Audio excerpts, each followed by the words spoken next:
2024 இந்த வருஷம் ரிலீஸ் ஆக போற மோஸ்ட் எக்ஸ்பெக்டிங் டாப் 10 படங்கள் பத்தி தான் இந்த வீடியோல பார்க்க போறோம்.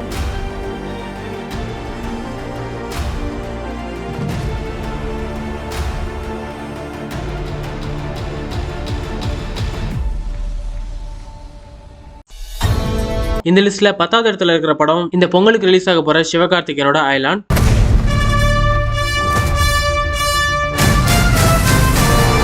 இன்டர்நெட் நாளை டைரக்டர் ரவிக்குமார் சிவகார்த்திகேயன் வச்சு படம் எடுக்க போறாருன்னு தெரிஞ்ச உடனே இந்த படத்துக்கு ஒரு மிகப்பெரிய ஹைப் உருவாச்சு. இப்போ இல்ல 6 வருஷத்துக்கு முன்னாடியே 2018 அயலான் ஷூட்டிங் ஸ்டார்ட் பண்ணாங்க. 2021 ஷூட்டிங்கை முடிச்சிட்டாங்க. படத்துல நிறைய VFX CG ஒர்க் எல்லாம் இருக்கிறதாலையும் படத்துக்கு பினான்சியல் பிரச்சனை நிறைய இருந்ததாலையும் படம் டிலே ஆகி 6 வருஷமா கடப்புல கிடந்தது. கடைசியா இப்போ ஒரு வழியா பொங்கலுக்கு ரிலீஸ் ஆக போகுது. டீசர் ட்ரெய்லர் எல்லாம் பார்க்கும்போது அவங்க எடுத்துக்கிட்ட டைமுக்கு ஏத்த மாதிரி கிராபிக்ஸ் நல்லாவே வந்திருக்கு. பட் கிராபிக்ஸ் நல்லா வந்திருந்தாலும் கண்டென்ட் கொஞ்சம் அவுடேட்டடா இருக்கிற மாதிரி இருக்கு. இந்த கதையை சிவகார்த்திகேயன் ஓகே பண்ணது 8 வருஷத்துக்கு முன்னாடி 2016 அப்போ ரிலீஸ் ஆயிருந்தா கண்டிப்பா இந்த படம் ஒரு வேற லெவல் சம்பவம் பண்ணிருக்கும். எந்திரன் மாதிரி ஒரு ரேஞ்சில இந்த படம் இருக்க சான்ஸ் இருக்கு. லாக்டவுனுக்கு அப்புறம் நம்ம ஆளுங்க எல்லா லாங்குவேஜ் படமும் பார்த்து பழகிட்டாங்க. இந்த மாதிரி நிறைய ஹாலிவுட் படங்கள் ஆல்ரெடி வந்திருக்கு. இந்தியால கூட ரித்திக் ரோஷன் கோய்மில் கயா அப்படின்னு சொல்லி ஒரு படம் நடிச்சிருந்தாரு. அதுவுமே அப்படியே அயலான் கதை மாதிரி தான் இருக்கும். அதுலயும் இந்த ஹாலிவுட் படத்தோட இமேஜ் பாத்தீங்கன்னா அப்படியே அயலான் தான். இந்த பிளாஸ் எல்லாம் தாண்டி ரசிக்கும்படியா ஸ்கிரீன் பிளே இருந்தா கண்டிப்பா இந்த படத்தை ஆடியன்ஸ் பயங்கரமா கொண்டாடுவாங்க. படம் இந்த பொங்கலுக்கு ரிலீஸ் ஆக போது வேற எந்த படமும் பண்ணாம இந்த படத்தோட டைரக்டர் 6 வருஷமா இந்த படத்தை மட்டுமே நம்பி இருக்காரு.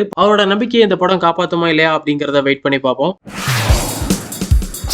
அடுத்து 9th பிளேஸ்ல இருக்கிற படம் விஜய் சேதுபதியோட 50வது படமான மகாராஜா. இந்த படத்தோட டைரக்டர் நித்திலன் குரங்கு பொம்மைன்னு ஒரு படம் தான் எடுத்திருக்காரு. வெறும் ஒரு படம் எடுத்த டைரக்டர் நம்பி விஜய் சேதுபதி அவரோட 50வது படம் கொடுத்திருக்காரு அப்படின்னா கண்டிப்பா ஒரு தரமான ஸ்டோரி இந்த படத்துல இருக்கும். மகாராஜா கதையை கேட்கும்போது அனுராக் கஷ்யப் மிரண்டு போயிட்டு தான் இந்த படத்துல கமிட் ஆன அப்படின்னு சொல்லி அவர் ஒரு இன்டர்வியூல சொல்லியிருப்பாரு. இந்த படத்தோட கேஸ்ட பார்க்கும்போதே ஒரு எக்ஸ்பெக்டேஷன் தூண்டுது. விஜய் சேதுபதி, அனுராக் கஷ்யப், பாரதி ராஜா, நட்டி நடராஜ், அபிராமி, மம்தா மோகன்தாஸ்னு கேஸ்டே ரொம்ப வித்தியாசமா இருக்கு. இந்த படத்தோட ஃபர்ஸ்ட் லுக் மட்டும் தான் ரிலீஸ் ஆயிருக்கு. படத்தோட ஷூட்டிங் டப்பிங் ஒர்க் எல்லாமே முடிஞ்சிருச்சு. டீசர் ட்ரெய்லர்லாம் சீக்கிரமே வரும்னு எக்ஸ்பெக்ட் பண்ணலாம். ஃபர்ஸ்ட் லுக்ல விஜய் சேதுபதி யாரையோ கொன்னுட்டு பார்பர் ஷாப் சேர்ல உட்கார்ந்து இருக்கிற மாதிரி இருக்கு. பின்னாடி போலீஸ் அவரை பார்த்து மிரண்டு போய் நின்னுட்டு இருக்காங்க. நல்ல கதையுள்ள ஒரு ராவான படமா இருக்கும் போல. விஜய் சேதுபதி ஹீரோவா நடிச்சா ஓட மாட்டேங்குது, வில்லனா நடிச்சாதான் ஓடுது அப்படின்னு உருட்டுற எல்லாரும் வாயும் அடைக்கிற மாதிரி கண்டிப்பா அவரோட 50வது படம் இருக்கும். விஜய் சேதுபதி ஃபார்ம் அவுட் சொல்றதெல்லாம் நான் ஏத்துக்கவே மாட்டேன். ஒரு 4 படம் ஃபிளாப் கொடுத்தாலும் 96 காத்துவாக்குல 2 காதல் அப்படின்னு சொல்லி ஒரு லவ் படத்தை வச்சு அவரால் கம்பேக் கொடுக்க முடியும். சோ அதே மாதிரி தான் இந்த படமும் அவரோட கெரியர்ல ஒரு மறக்க முடியாத கம்பேக்கா இருக்கும். இப்படி ஒரு படம் வருதுன்னு கூட நிறைய பேருக்கு தெரியாம இருக்கும். ஆனா நான் 100% சோரா சொல்றேன், இந்த வருஷத்துல மகாராஜா சைலண்டா ஒரு சம்பவம் பண்ண போகுது. 8th பிளேஸ்ல இருக்கிற படம் விடுதலை 2. அன்பார்ச்சுனேட்லி வாத்தியாரோட எந்த இன்ஃபர்மேஷன் நம்ம கிட்ட இல்ல சார்.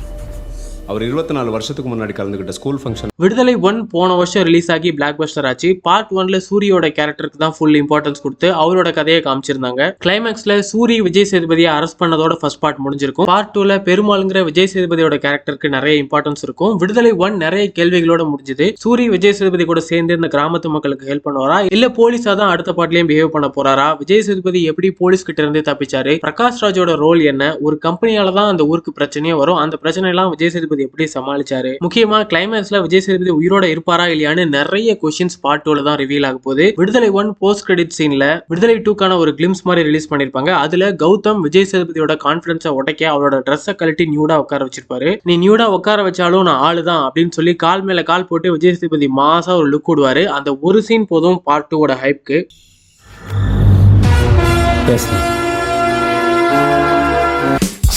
நெக்ஸ்ட் 7th பிளேஸ்ல இருக்கிற படம் STR 48.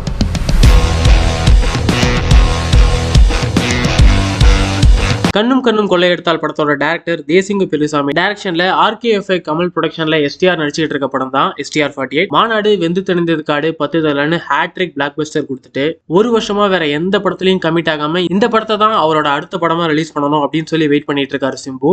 இந்த ஸ்கிரிப்ட் மேல அவ்வளவு நம்பிக்கை வச்சிருக்காரு. 1 இயர்ல பெரிய பெரிய ஆப்பர்ச்சுனிட்டிஸ் எவ்வளவோ வந்தது. அவருக்கு நிறைய கேமியோ ரோல்ஸ் கூட நிறைய ஆஃபர் பண்ணாங்க. பட் அது எல்லாத்தையுமே ரிஜெக்ட் பண்ணிட்டாரு. இது ஒரு period film. Imagination world, imagination characters நிறைய இந்த படத்துல இருக்கிறதால இந்த படத்துல வரப்போற ஒரு கிங்டமே ஃபுல்லா கிராபிக்ஸ்ல தான் உருவாக போகுதுன்னு டைரக்டர் சொல்லியிருந்தாரு. சோ அதுக்கெல்லாம் தேவையான ப்ரீ ப்ரொடக்ஷன் ஒர்க் மட்டும் தான் இந்த 1 இயரா போயிட்டு இருக்கு. STR கடைசியா அவரோட ஆடியோ லான்ச்ல ஒரு விஷயம் சொல்லியிருப்பாரு. தமிழ் மக்களுக்கும் சொல்றேன், தமிழ் சினிமா பெருமைப்படுற மாதிரி நான் கண்டிப்பா இனிமே நடந்துப்பேன். அவர் சொன்ன வார்த்தையை காப்பாத்ததான் இவ்வளவு பெரிய பிரம்மாண்டமான படத்தை அவரோட நெக்ஸ்ட் பிலிமா பண்ணணும்னு சொல்லி வேற எதுலயும் கமிட் ஆகாம இந்த படத்துக்காக வெயிட் பண்ணிட்டு இருக்காரு. STR48 இந்த லிஸ்ட்ல 7th பிளேஸ்ல இருக்கிற ரீசனே இன்னும் இந்த படத்தோட ஷூட்டிங் ஸ்டார்ட் ஆகல. சோ இந்த வருஷம் ரிலீஸ் ஆகுமா அப்படிங்கறதே ஒரு டவுட். அதனாலதான் இந்த படம் 7th பிளேஸ்ல இருக்கு. இல்லனா கண்டிப்பா டாப் 3ல தான் இருந்திருக்கும். அந்த அளவுக்கு ஒர்த்தான படம் இது. 6th பிளேஸ்ல 2 படம் இருக்கு. தனுஷோட கேப்டன் மில்லர், அப்புறம் தனுஷோட 50வது படமான D50. கேப்டன் மில்லர் ட்ரெய்லர் பார்த்தவங்களுக்கே தெரிஞ்சிருக்கும் இந்த வருஷம் தமிழ் சினிமா பண்ண போற ஃபர்ஸ்ட் சம்பவம் கேப்டன் மில்லர் தான். ட்ரெய்லருக்கு கிடைச்ச மிகப்பெரிய வரவேற்புனால படத்துக்கு ஹைப் எங்கேயோ போயிடுச்சு. தனுஷோட கெரியர் ஹையஸ்ட் ஓப்பனிங்கா இந்த படம் இருக்கும். இது வரைக்கும் டயர் 2ல இருக்கிற ஆக்டர்ஸ் யாருமே 200 கோடி அடிச்சது இல்ல. தனுஷ், சிம்பு, கார்த்தி, சிவகார்த்திகேயன், விஜய் சேதுபதி எல்லாருமே 100 crore கிளப்ல மட்டும் தான் இருக்காங்க. பட் கேப்டன் மில்லருக்கு 200 கோடிக்கு மேல போக சான்ஸ் இருக்கு. சோ தனுஷ் தான் ஃபர்ஸ்ட் 200 கோடி 300 கோடி அடிக்க போற ஆக்டரா இருக்க போறாரு. சோ கேப்டன் மில்லர் என்னென்ன சம்பவம் பண்ண போகுது அப்படிங்கறதெல்லாம் டீடைலா நான் ஒரு வீடியோல சொல்லியிருந்தேன். அந்த வீடியோ நீங்க இன்னும் பார்க்கலனா நான் மேலே கார்ட்ல ஆட் பண்றேன். வீடியோவோட எண்ட்ல கூட சஜஷன்ல வரும், நீங்க அதை கிளிக் பண்ணி பார்க்கலாம். அடுத்த 6th பிளேஸ்ல இருக்கிற படம் தனுஷோட 50வது படம் D50. இந்த படத்தை சன் பிக்சர்ஸ் தான் ப்ரொடியூஸ் பண்றாங்க. தனுஷ் தான் இந்த படத்தோட டைரக்டர். SJ சூர்யா, காளிதாஸ் ஜெயராம், சந்தீப் கிஷான் ஒரு மிரட்டலான கேஸ்ட் இந்த படத்துல இருக்காங்க. இந்த கதை செல்வராகவனுக்கு ரொம்ப பிடிச்சதால அவரே நிறைய இன்டர்வியூல சொல்லியிருக்காரு, இந்த படத்துல எனக்கு ஏதாவது ஒரு சின்ன ரோல் கூட கொடு அப்படின்னு அவரா தனுஷ் கிட்ட கேட்டதா சொல்லியிருந்திருப்பாரு. போன வருஷம் ஜூலை 5 2023 தான் இந்த படத்தோட ஷூட்டிங் ஸ்டார்ட் ஆச்சு. டிசம்பர் மாசம் 15ஆம் தேதி இந்த படத்தோட ஷூட்டிங்கை கம்ப்ளீட் பண்ணிட்டாங்க. வெறும் 5 மாசத்துல தனுஷ் இந்த படத்தை எடுத்து முடிச்சிட்டாரு. கேப்டன் மில்லர் ரிலீஸ்க்கு அப்புறம் சன் பிக்சர்ஸ் இந்த படத்தோட அப்டேட்ஸ்லாம் கொஞ்சம் கொஞ்சமா விடுவாங்க. சோ 2024 தனுஷ்க்கு 2 தரமான படம் பேக் டு பேக் வரப்போகுது.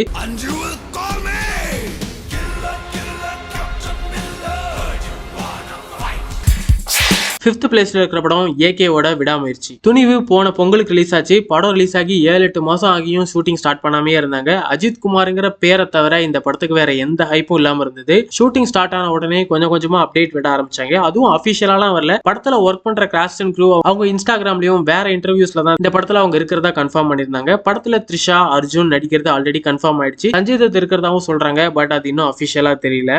ஏகே, அர்ஜுன், த்ரிஷான்னு 3 பேரும் மங்காத்தால ஆல்ரெடி ஒரு சக்சஸ்ஃபுல் காம்போ இருந்தாங்க. சோ அவங்க திருப்பி சேர்றதால ஃபேன்ஸ் கிட்ட ஒரு வைப் கிரியேட் ஆயிருக்கு. ரஜினி, கமல், விஜய்னு எல்லாருமே 400 கோடி 500 கோடி பாக்ஸ் ஆபீஸ் பண்ண ஆரம்பிச்சிட்டாங்க. சோ ஏகே துணிவுக்கு அப்புறம் ஒரு ஒர்த்தான ஸ்கிரிப்டை சூஸ் பண்ணணும்னு தான் ஆல்ரெடி விக்னேஷ் சிவன் பண்ண வேண்டிய 62வது படத்தை அவர் வேணான்னு சொல்லி படத்துல இருந்து ரிமூவ் பண்ணிட்டு மகிழ் திருமேனி ஆட் பண்ணிருக்காங்க. படம் அனௌன்ஸ் பண்ணியும் ஒரு 7 மாசம் கிட்ட ஷூட்டிங் ஸ்டார்ட் பண்ணாமே இருந்துச்சு. மேபி ஸ்கிரிப்டை இன்னும் ஸ்ட்ராங் பண்ணணும், இல்ல ப்ரீ ப்ரொடக்ஷன் ஒர்க்லாம் ஸ்ட்ராங் பண்ணணும் அப்படின்னு சொல்லி டைம் எடுத்துக்கிட்டாங்க போல. சோ ரொம்ப வெயிட் பண்ணி ஏகேவும் லைக்காவும் பார்த்து இந்த படத்தை சூஸ் பண்ணிருக்காங்க. சோ விடாமுயற்சி ஏகே ஸ்டைல்ல மாசா இருக்குமா இல்ல மகிழ் திருமேனி ஸ்டைல்ல கிளாஷா இருக்குமான்னு வெயிட் பண்ணி பார்ப்போம். கட்ஸ் இல்லனா க்ளோரி இல்ல, க்ளோரி இல்ல. 4th பிளேஸ்ல இருக்கிற படம் இந்தியன் 2.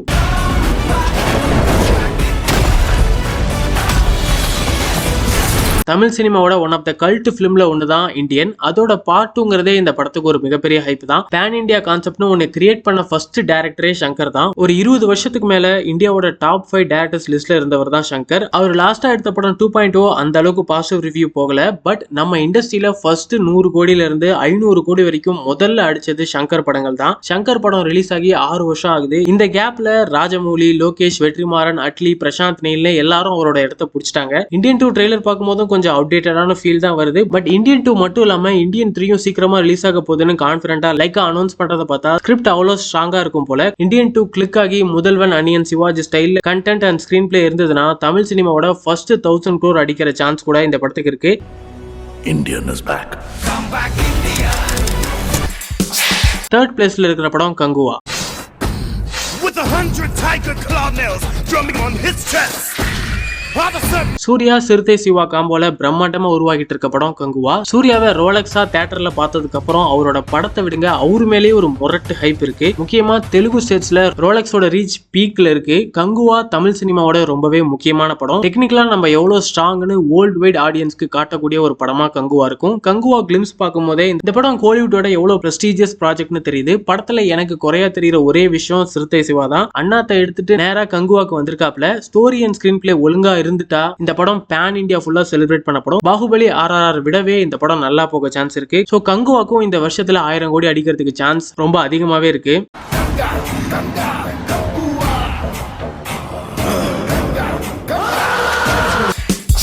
2nd பிளேஸ்ல இருக்கிற படம் சியான் விக்ரமோட தங்கலான்.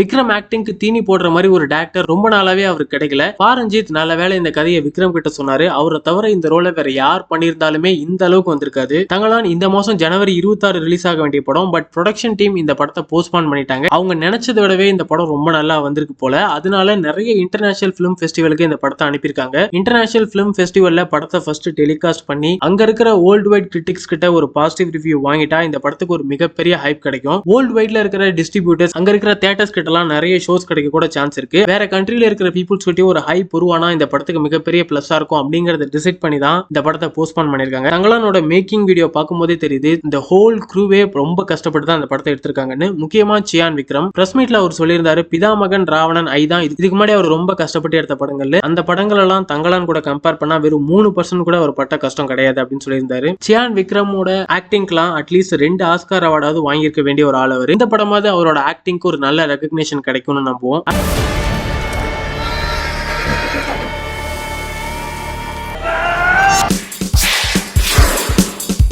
அடுத்து ஃபர்ஸ்ட் பிளேஸ்ல 2 படம் இருக்கு. தலைவரோட வேட்டையன், தளபதியோட கிரேட்டஸ்ட் ஆஃப் ஆல் டைம். ஜெய்பீம்னு ஒரு தரமான படம் கொடுத்துட்டு டைரக்டர் டிஜே ஞானவேல் சூப்பர் ஸ்டாரை வச்சு எடுக்கிற படம் தான் வேட்டையன். சோசியல் மெசேஜ் உள்ள ஒரு பிரம்மாண்டமான படமா இருக்குன்னு சொல்லி ரஜினி சார் ஒரு பிரஸ் மீட்ல சொல்லியிருந்தாரு. வேட்டையன் டைட்டில் அனௌன்ஸ்மெண்ட் வீடியோ பார்த்ததுக்கு அப்புறம் எங்க இதுமே இன்னொரு கமர்ஷியல் பிலிம் ஆகிருமோ அப்படின்னு சொல்லி லைட்டா தோணுது. பட் ஞானவேலோட ஏடி டீம்ல ஒருத்தர் சொல்லியிருந்தாரு, இந்த படத்தோட கதை ரொம்ப இன்டென்ஸா இருக்கும், நிறைய கான்ட்ரவர்சிஸை கிரியேட் பண்ணும் ஜெய்பீம் மாதிரியே அப்படின்னு சொல்லியிருந்தாரு. சோ இந்த படத்துல கமர்ஷியல் இல்லாம நல்ல கதை இருக்கும் அப்படின்னு சொல்லி நம்புவோம். ஜெயிலர் எல்லா ஸ்டேட்லயும் மிகப்பெரிய ஹிட் ஆச்சு. சோ அடுத்த ரஜினி படத்துக்கு கண்டிப்பா எல்லா ஸ்டேட்லயும் பயங்கரமான ஹைப் இருக்கும். அதுக்கேத்த மாதிரியே தான் படத்துல கேஸ்டையும் வச்சிருக்காங்க. அமிதாப் பச்சன், ஃபகத் ஃபாசில், ராணான்னு பேன் இந்தியா ஆடியன்ஸ்க்கு கனெக்ட் ஆகிற மாதிரி தான் இந்த படத்தோட கேஸ்டும் இருக்கு. குறி வச்சா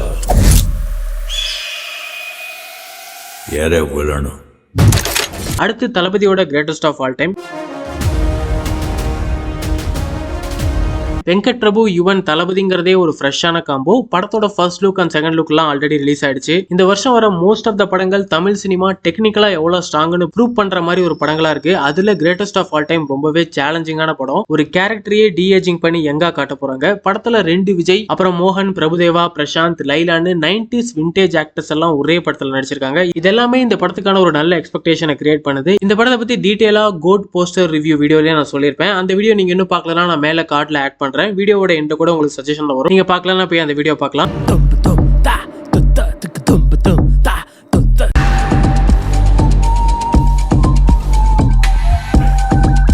ஜெயிலர், லியோவோட சக்சஸ்னால Vettaiyan, greatest of all time இந்த 2 படத்துக்குமே வேற லெவல் ப்ரீ பிசினஸ் போயிட்டு இருக்கு.